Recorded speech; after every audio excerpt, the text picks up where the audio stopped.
humanos en nuestra comunidad educativa. Ustedes saben que es el tema, el tópico transversal de las ciencias sociales, ¿no? Y cada tanto hay que darle una retomada, a pesar de que muchas asignaturas de varias disciplinas científicas lo tienen. En primer lugar voy a presentar a los integrantes del Departamento de Historia. Profesor Valentín Vera Ríos, profesor de Historia, egresado del IPA, diplomado en Didáctica de la Historia por el CLAE, docente del Cerro del Norte, creo que algunos ya lo conocen. Doctora profesora Nancy Pereira, egresada en Historia del... Falta un detalle.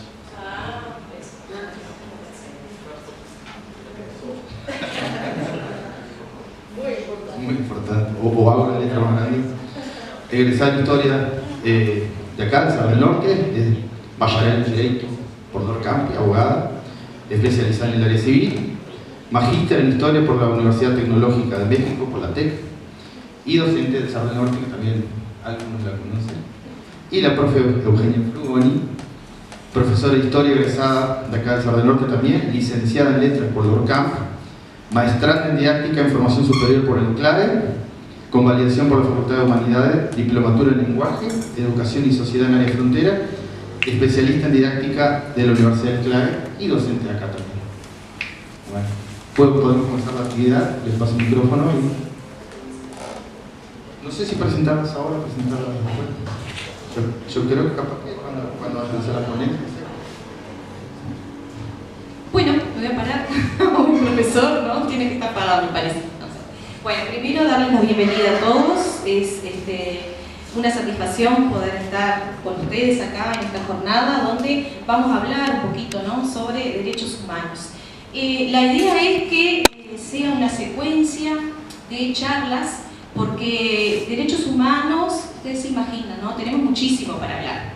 Y la propuesta de hoy es, bueno, empezar a hablar, a reflexionar sobre cuáles son los derechos humanos, cómo se van implementando esos derechos humanos y las diferentes dimensiones que los derechos humanos han tomado durante este tiempo.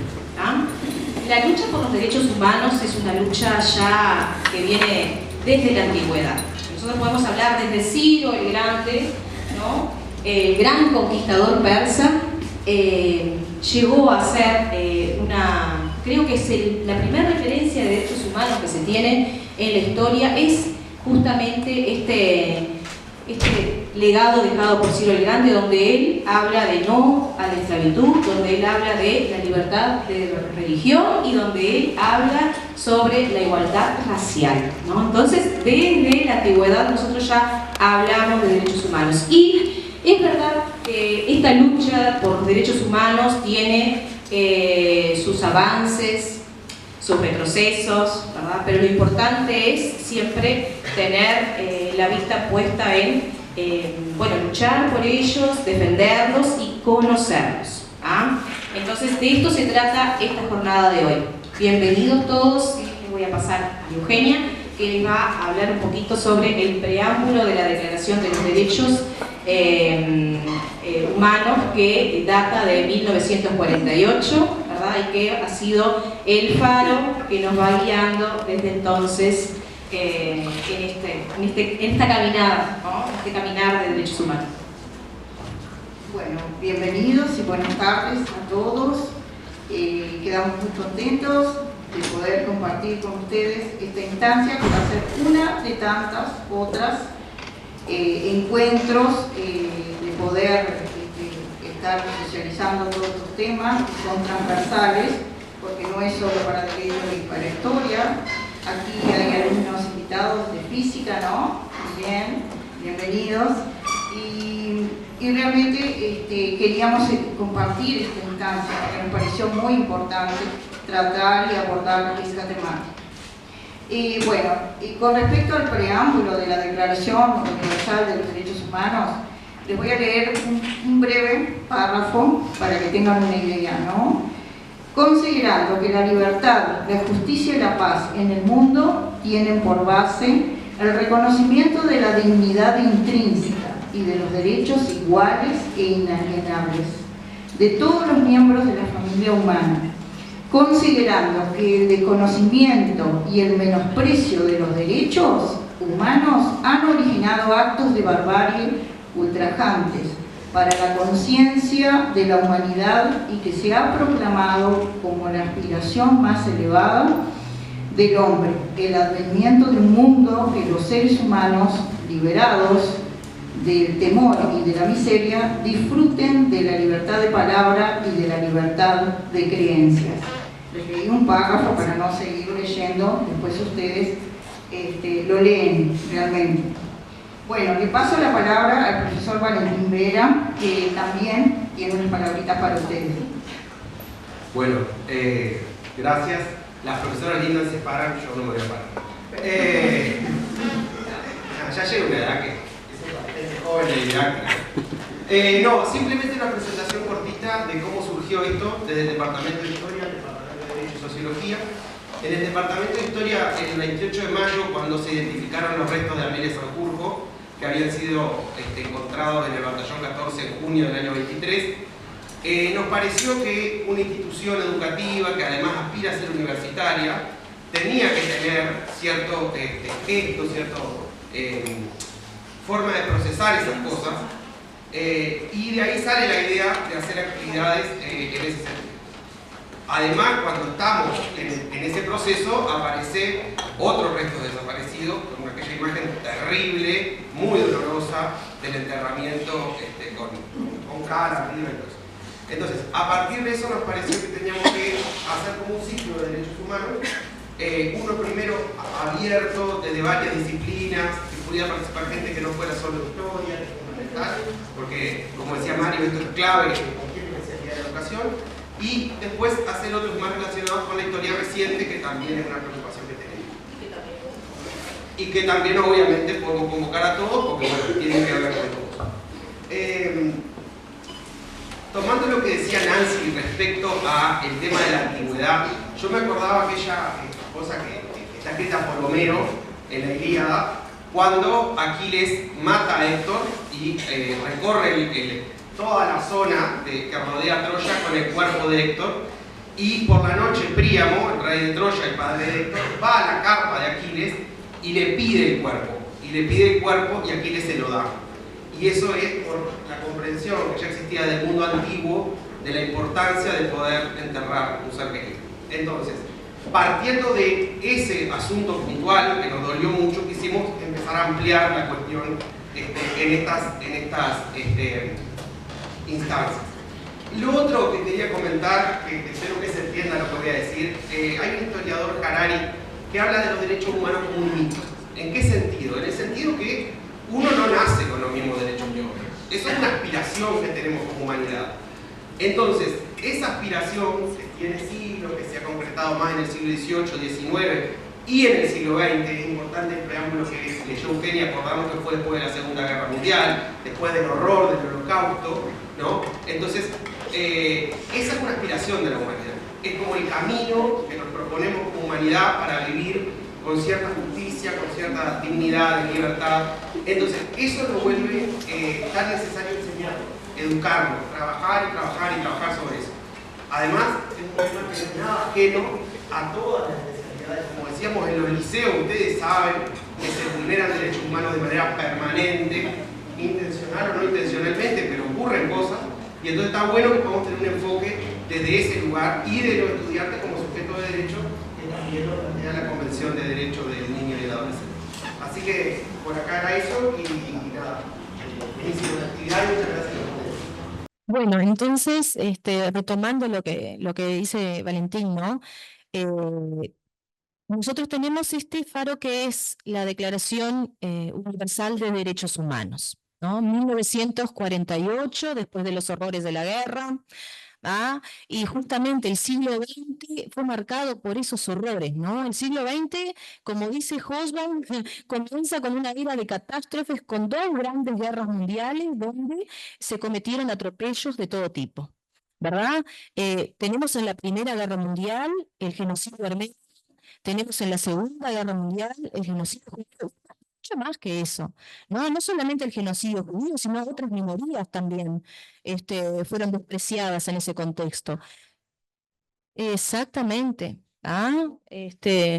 Entonces, ¿qué apuntamos con esto? Apuntamos a, bueno, conocer los derechos. Ya que nosotros tenemos esta Declaración de Derechos Universal.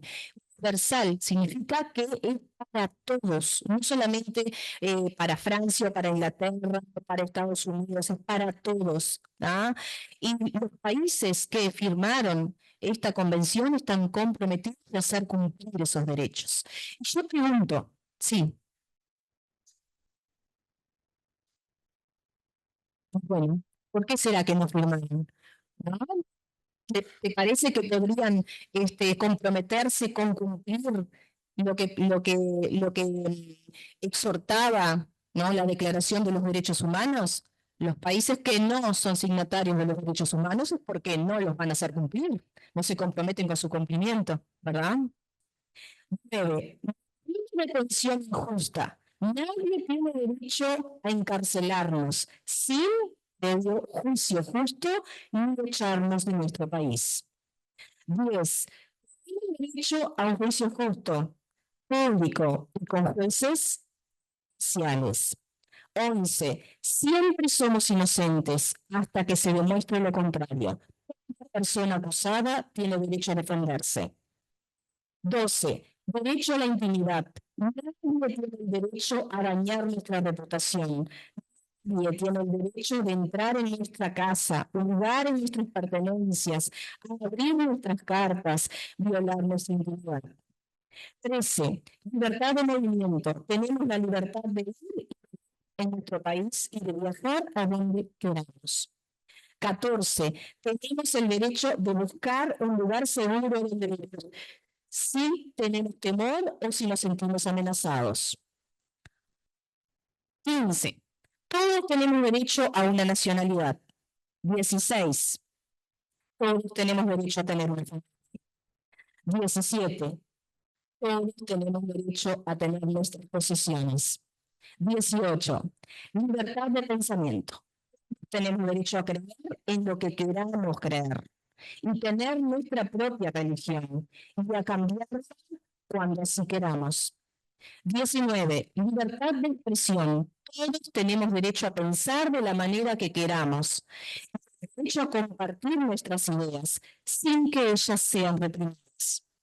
20. Derecho de reunirnos en público. 21. Derecho a la democracia. Todos tenemos derecho a participar en el gobierno, a elegir nuestros representantes.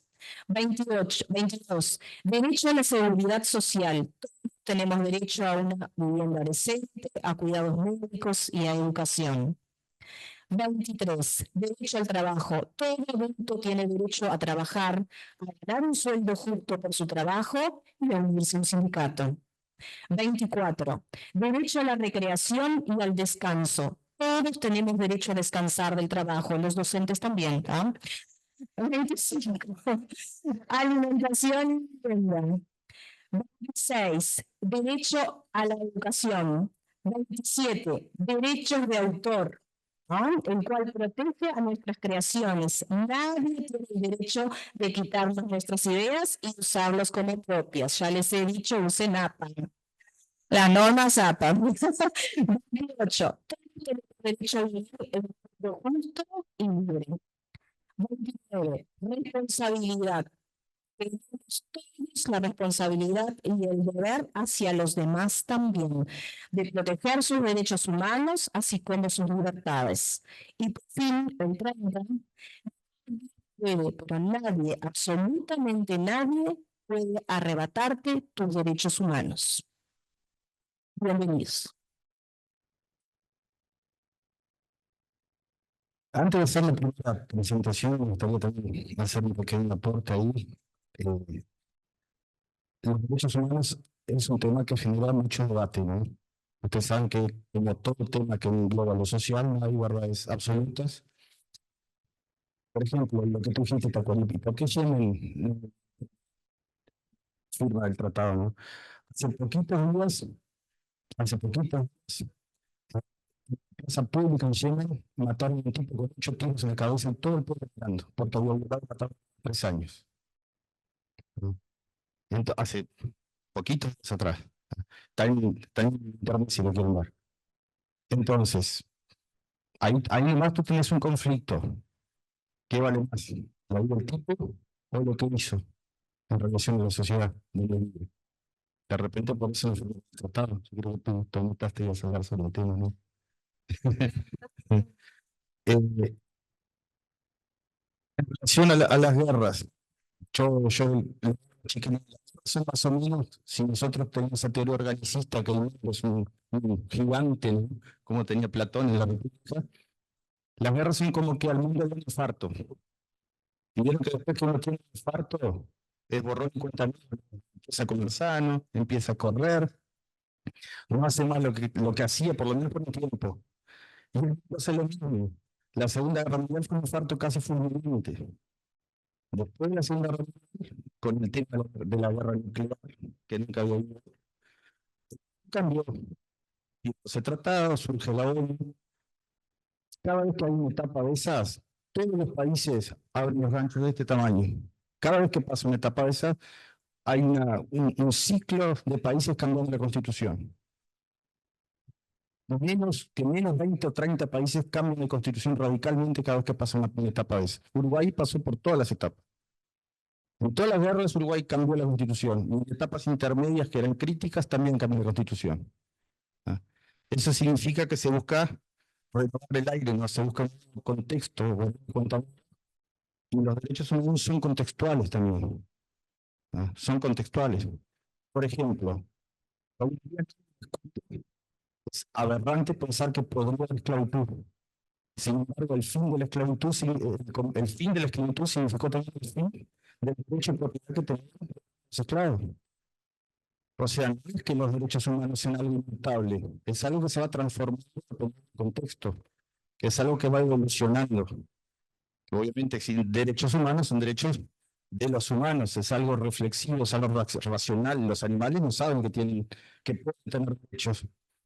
Porque para mí surgen es un combo raro, ¿no? Surge el conflicto de dos emociones bien dispares. Es el ego del ser humano, considerar que es superior a todo, que tiene derechos que cualquier otro ser vivo. Y la otra punta es el miedo, la intención de sobrevivir a pesar de todo. Entonces, de la mixtura de esas dos cosas surgen los derechos humanos, que siguen evolucionando permanentemente. Ustedes como docentes y como futuros docentes, como dijo Nancy, tienen bien importante en relación a eso, ¿no? Así que yo creo que tendría que haber muchas más instancias que hablar sobre este tipo de temas, mucho más, ¿no? Yo creo que con lo que se hace en el sistema educativo en general. Pero bueno. Sí, Juan. ¿Qué pasa con los países que firmaron y entran en dictadura, por ejemplo? Bueno, eso que trabaja con la ONU, te voy a explicar mejor, pero en realidad el tema, no sé que hay un tratado con la Convención de Viena de la Asociación de Estados. Vuelvo a hacer la comparación con las personas. Cuando muere una persona, ¿qué pasa con los bienes de esa persona? Lo sucede a otra persona, ¿no? Bueno, está.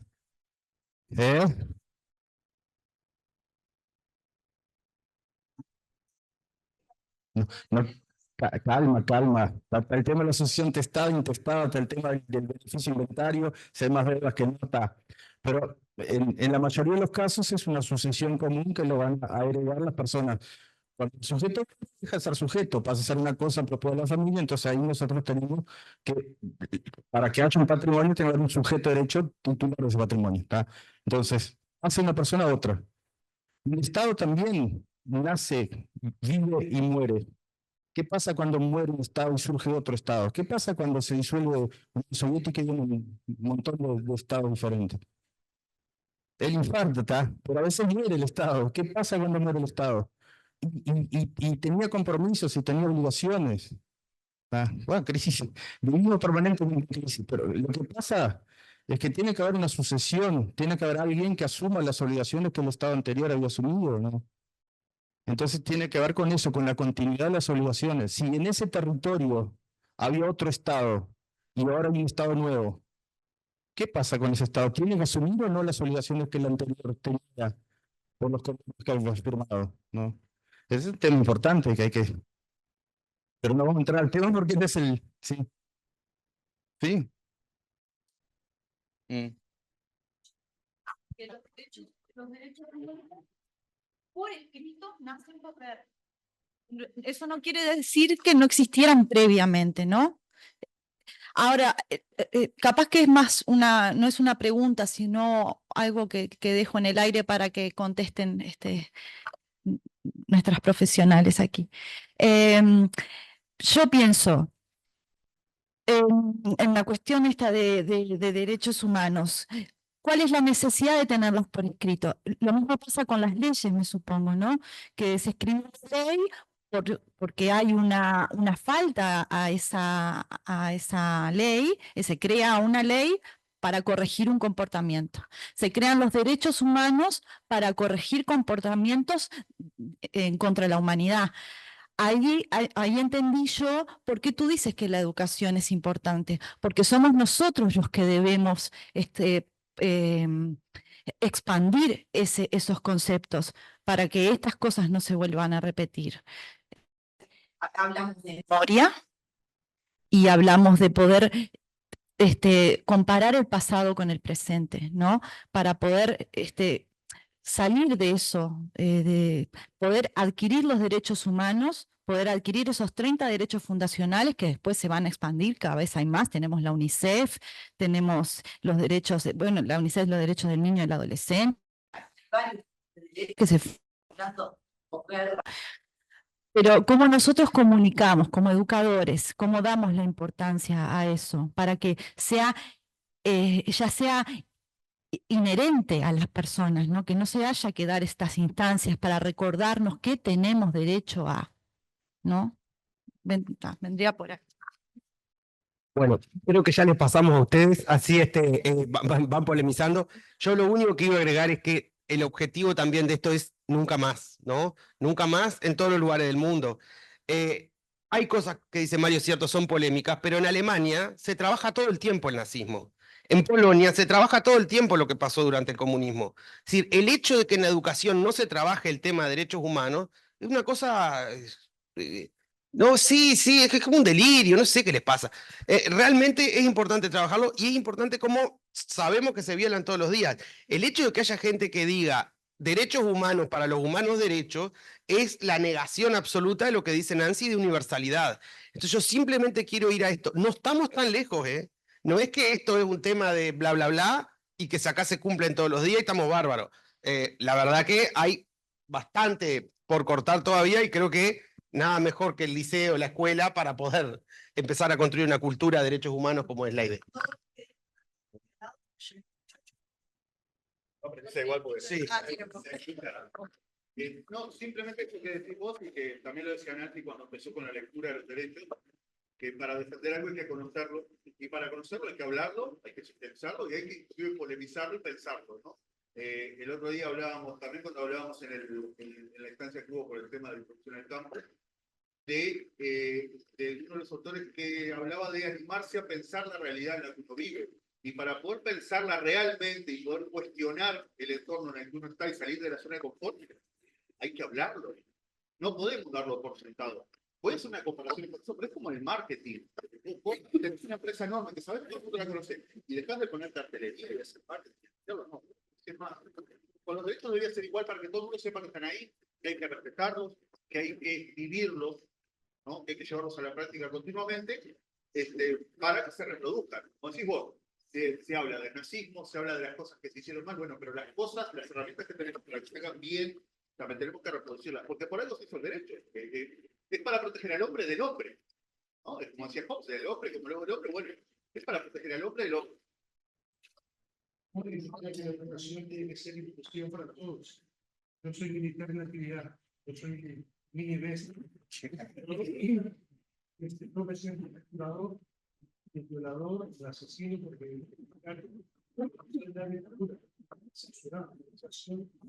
no llega, la educación que todo, del mundo para adentro de la gente, muy poca educación. Y esa gente sigue la educación. Yo no le doy para los soldados el soldado mañana pasado llega en Porto Alegre con otra mentalidad de dictador que hay, y te obliga a matar a una persona, el tipo no está infiltrado, no está preparado, no conoce leyes, y va a pasar lo mismo. El pueblo que olvida su pasado está condenado a revivir, pero ese pasado tiene que llegar a cada soldado, a cada elemento, cada funcionario, cada sujeto.